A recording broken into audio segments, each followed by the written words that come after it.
While the financial world has been screaming about interest rates and while the paper traders have been obsessing over the monthly inflation print, a quiet press release was issued in Seoul, South Korea that effectively ends the silver market as we know it.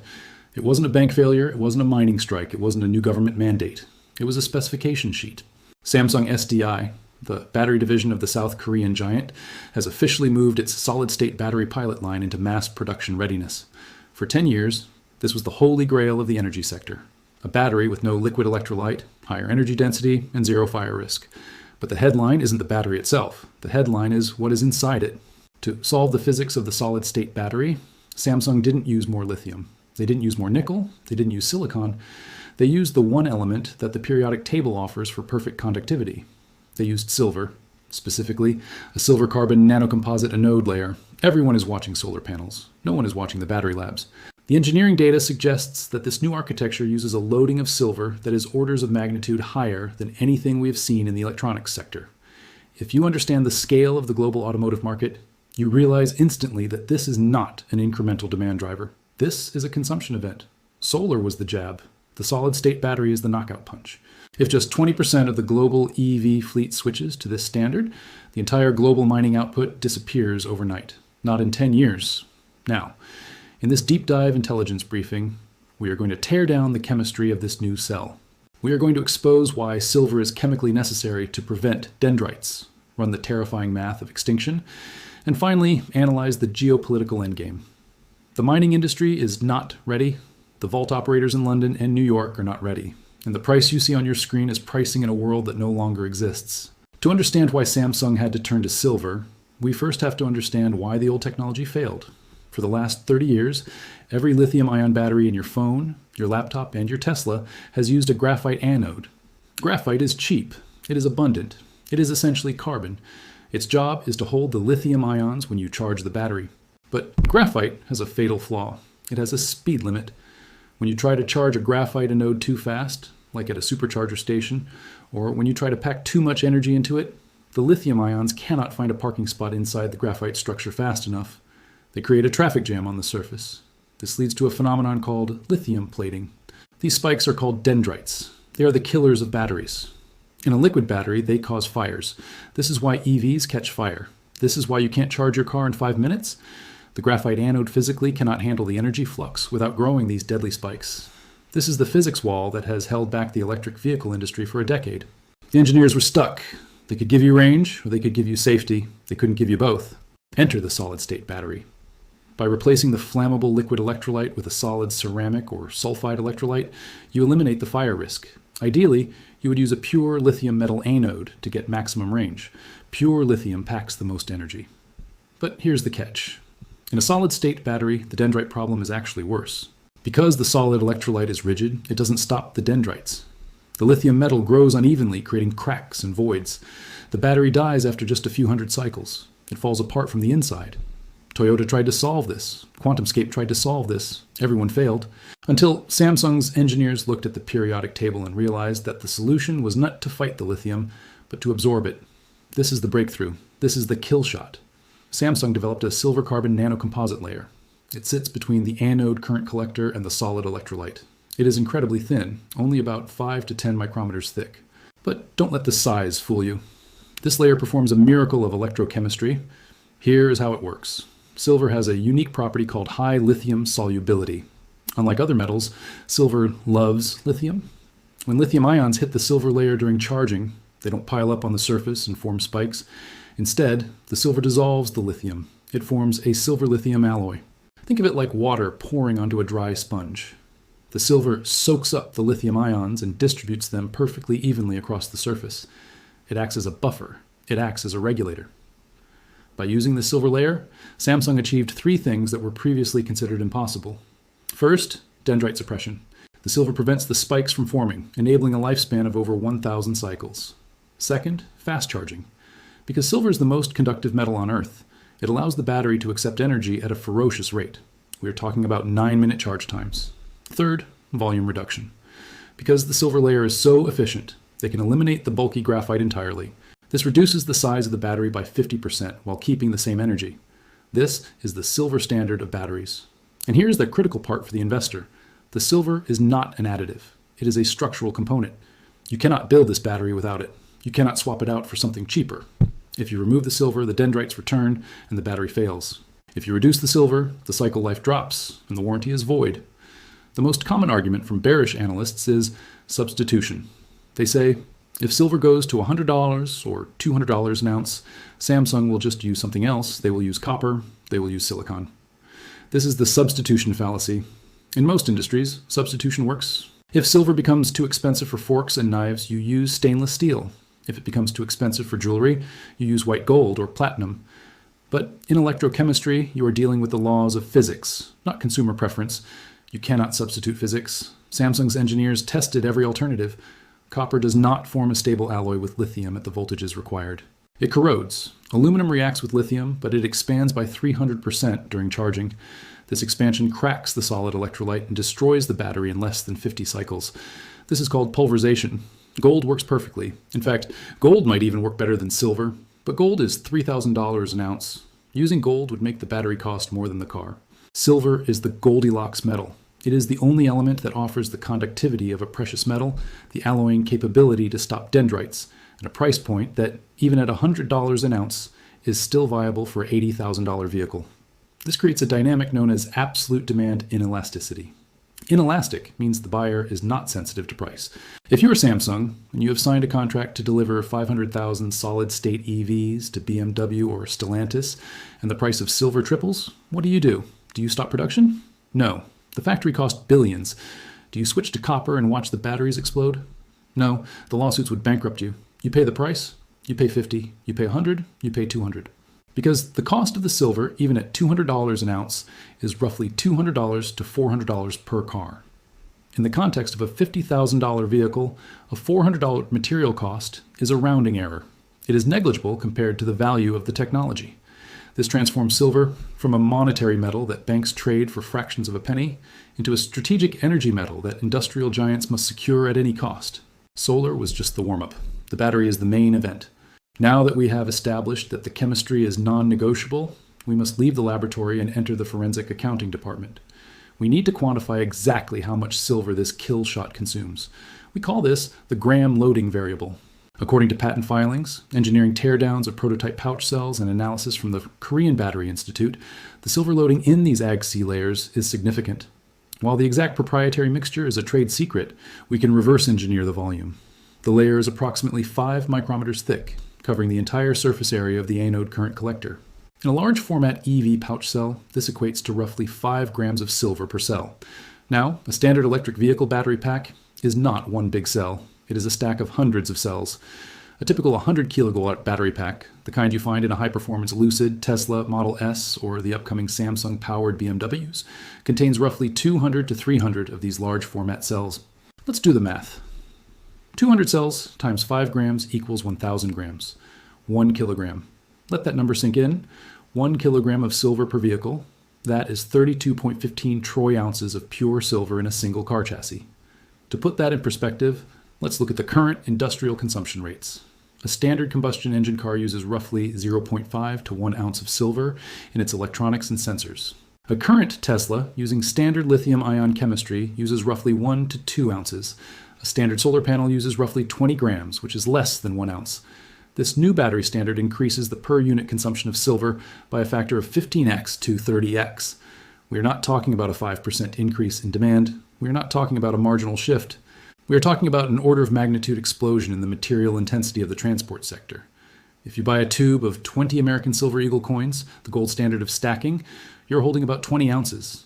Every single Samsung-powered car that rolls off the assembly line will contain more silver than that entire tube of coins. And unlike your coins, which are saved, that silver is consumed. It is welded into the frame. It is gone. This is the loading variable, and it is the variable that breaks the spreadsheet. Now, let's apply the multiplier, the global fleet. Currently, the world produces roughly 85 to 90 million vehicles per year. The electric vehicle market share is rapidly climbing past 20%. Let's run a hypothetical scenario. Let AS assume that the Samsung solid-state tech is successful, which it is, and that due to its superior range and safety, it captures just 20% of the global fleet production by 2028. We aren't assuming it takes over the whole world.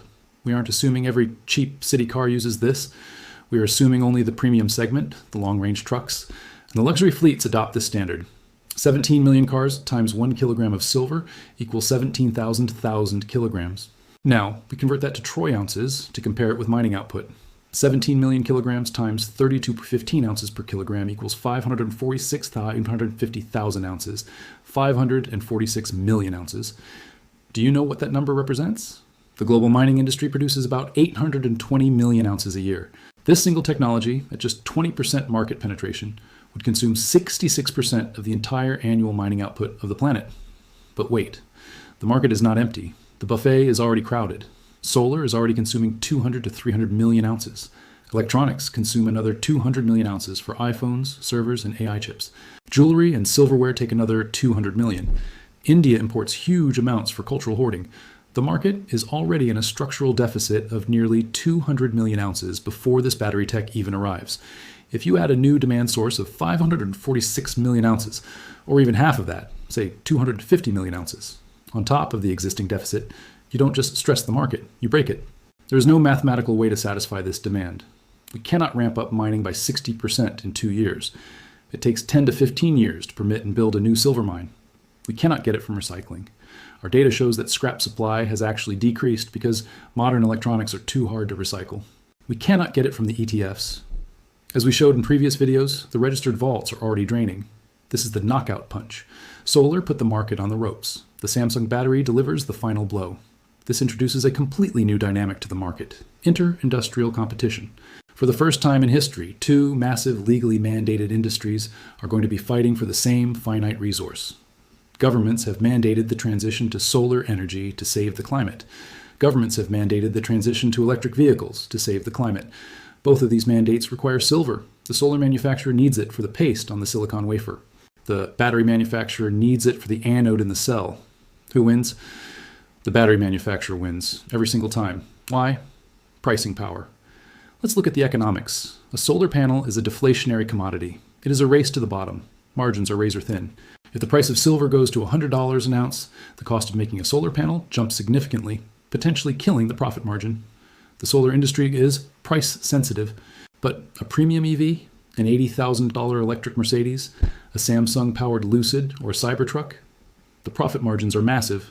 More importantly, the silver is the enabling technology. Without the silver, the battery doesn't work. Without the battery, the car doesn't run. If silver goes to $100 an ounce, the cost of the silver in the car goes from roughly $1,000 to $3,200. On an $80,000 vehicle, a $2,000 increase is annoying, but it is not fatal. The automaker simply passes that cost to the consumer. The consumer pays it because the car charges in 9 minutes and drives 600 miles. This means the automotive sector has infinite elasticity. They can absorb higher prices.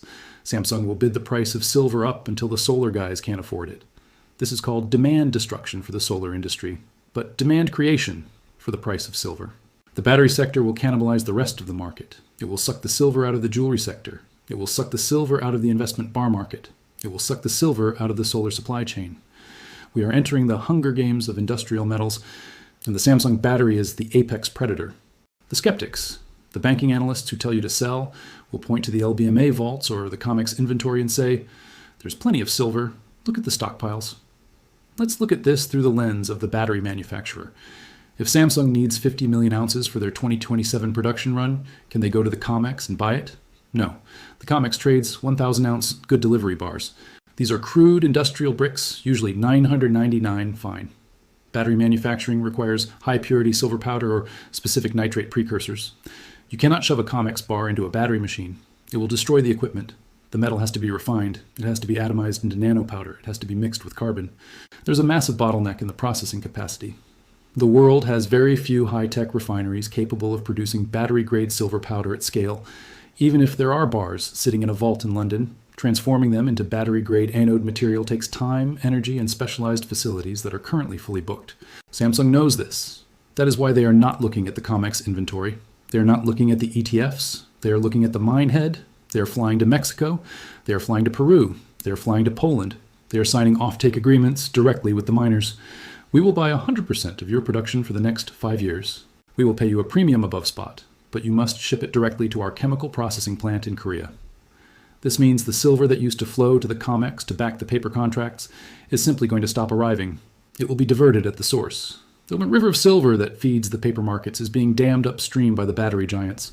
The 546 million ounce demand shock doesn't hit the COMEX as a buy order. It hits the COMEX as a supply failure. The metal just stops showing up. The trucks stop arriving. The vaults slowly go empty, not because people are buying the bars, but because the bars are never being made. We must analyze the endgame. What happens to the market structure when a non-negotiable industrial buyer like Samsung enters the ring with unlimited capital? The first casualty is the concept of the spot price. For 50 years, the price of silver has been determined by paper speculators trading futures contracts in New York and London. This mechanism assumes that silver is silver. It assumes that any ounce is interchangeable and that supply will always appear if the price ticks up a few cents. The Samsung battery era destroys this mechanism. Samsung does not care what the paper price is in New York. They care about security of supply. They cannot run a billion-dollar gigafactory on the hope that they can buy silver on the open market next month. They cannot risk a line-down situation because a hedge fund in London decided to short the market. They need guaranteed physical flow. So, we are witnessing the birth of the two-tier market. Tier 1 is the paper price. This is the zombie number you see on CNBC. It will likely remain volatile, heavily manipulated, and increasingly irrelevant. It is a casino for high-frequency traders. Tier 2 is the industrial contract price. This is the real price that battery makers pay to miners to secure exclusive rights to their output. We are already seeing this in the uranium and lithium sectors. The spot price might be $50, but the long-term contract price is $80. Why? Because the miner holds the cards. If you are a silver miner, why would you sell your metal to JP Morgan at the suppressed paper price when Samsung is knocking on your door offering a 40% premium and a guaranteed 10-year offtake agreement? You wouldn't. You would sell to the industry. This means the spot price becomes a museum exhibit. The real market goes dark. It goes private. It becomes a series of bilateral trade deals between miners and tech giants. For the retail investor, this confirms the thesis. The price you see on the screen is fake. The price you pay for a physical coin, the premium, is actually the real market leaking out. When premiums explode to 50% or 100%, do not call it a ripoff. Call it the industrial price discovery. This leads to the next phase of the squeeze, vertical integration. If you're the CEO of Samsung SDI or Tesla or Toyota, you look at the silver market and you see a tiny, fragile sector. The entire primary silver mining industry, all the companies combined, is valued at less than one large tech company. You realize that buying the metal is risky. The metal might not be there. So you make the strategic decision to buy the mine. We predict a massive wave of corporate M&A where tech and auto companies bypass the market entirely and acquire equity stakes in primary silver miners. Tesla buying a 20% stake in First Majestic. Samsung partnering with Pan American Silver to build a dedicated refinery. BYD locking up supply in Peru with sovereign debt deals. They will treat silver mines not as investments for profit, but as cost centers for supply security. They don't care if the mine makes a profit. They care that the mine yields silver. They will operate the mine at a loss if they have to, just to feed the battery factories. This removes the public float of mining stocks. It removes the free float of metal from the global pool. It nationalizes the supply chain into the corporate empires. This is the ultimate nightmare for the bullion banks. If the mines are owned by the tech companies, the bullion banks lose their source of physical metal. They can no longer lease it. They can no longer rehypothecate it. The float dries up completely. While the corporations are scrambling, where are the governments? Where's the strategic defense stockpile? As we discussed in previous briefings, the US government sold off its strategic silver stockpile decades ago. They assumed the free market would always provide liquidity, but the Samsung kill shot changes the geopolitical math. Silver is not just for cars. It is the electric metal of war. Tomahawk missiles use silver zinc batteries for flight power. Torpedoes use massive silver zinc batteries for propulsion. Satellites use silver-coated contacts for radiation hardening. Fighter jets use silver in avionics and radar systems. If the EV industry sucks up the global float of silver for car batteries, the military supply chain is threatened. The Pentagon cannot call Samsung and say, "Give us our silver back." Samsung is a South Korean company. The supply chains are global. The metal is already inside the anode. This creates a national security emergency. We expect to see Western governments panic when they realize their missile production is dependent on a supply chain that has been cornered by the consumer electronics sector. This will lead to strategic allocation. Governments may invoke defense production acts to force domestic miners to sell exclusively to the military, bypassing the open market. It will lead to export controls. We could see bans on the export of silver scrap or refined bars from North America. It will lead to resource nationalism. Countries like Mexico will realize they hold the keys to the energy transition.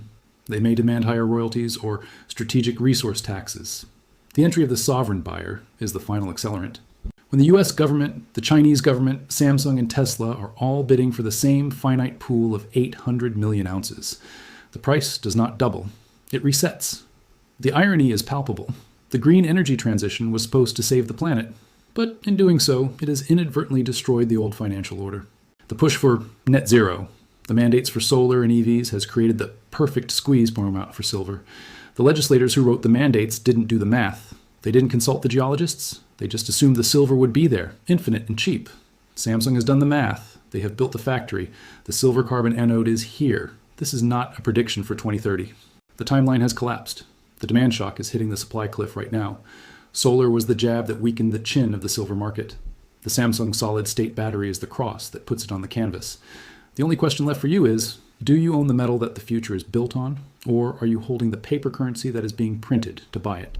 The battery labs have spoken. The chemistry is set. Silver is leaving the monetary realm and entering the strategic realm. And once it goes into that battery, it is gone. This is the Samsung kill shot. And the target is the shortage. Hold the line. Get physical.